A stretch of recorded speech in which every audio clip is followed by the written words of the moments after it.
So here we go again. Life happens. Here's why I haven't uploaded.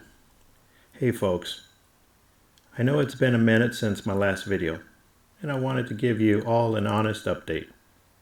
Because as much as I love being behind the bars and behind the lens, sometimes life throws you for a few wrenches, and maybe even a big old motorcycle jack. So, as I mentioned in my last video, I was waiting on some new gear, my tent and sleeping bag. Good news, they both arrived.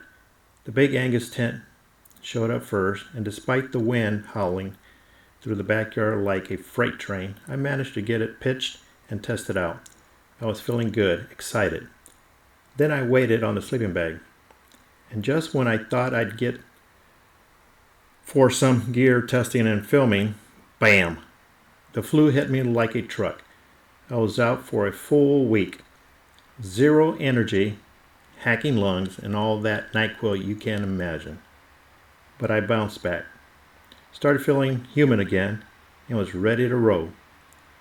Then, as if perfectly timed with my recovery, the long-awaited Touratech rear shock showed up at my doorstep. Christmas came early. I got right to it, wrench in hand, and started the install. Everything was going smoothly. Top bolt in. Of course, the old shock was out. So, with the bolt in, the shock held in place. But I decided to call it for a day because finishing the bottom bolts. The garage was heating up, and I figure I'll finish tomorrow. Here's where things go sideways. For some reason, I still don't know why, I decided to move the Transalp a little forward. No real reason, just a why not moment. The bike was on the center stand and still perched on my hydraulic motorcycle jack. I lowered the jack, but the center stand retracted when I nudged the bike forward. And yeah, you guessed it, the rear shock was still only half mounted. The Honda crashed down onto the lower jack and tipped right, slamming the full weight of the bike and the jack across my left foot. I heard it, felt it, and I knew it wasn't good. I limped inside, iced it, and tried to convince myself it wasn't that bad. Here's a spoiler, it was that bad. QuickCare confirmed it. Multiple small fractures.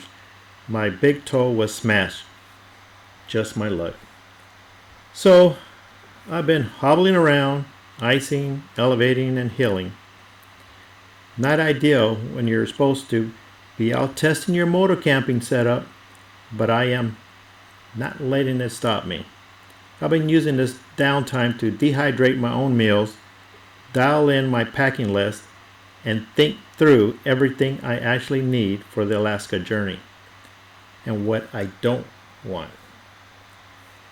I just wanted to say thank you for your patience and support. The adventure still is alive and well, even if it's not moving a bit slower at the moment. Joke. I promise, more videos are coming, and so is a full-on gear shakedown test as soon as I'm back on my 2 feet and 2 wheels.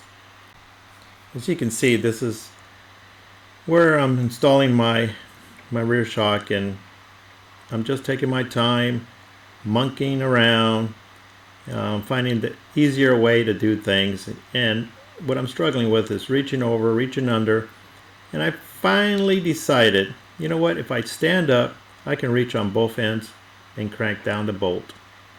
And that's what I did.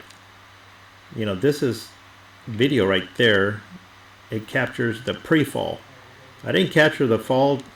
Unfortunately, it's very embarrassing. I didn't even want to take a picture of the bike on its side, which I left there for a couple days, and a buddy of mine showed up and helped me finish installing my Touratech rear shock, and picked it up on his side, which only took about 15 minutes. It wasn't very long.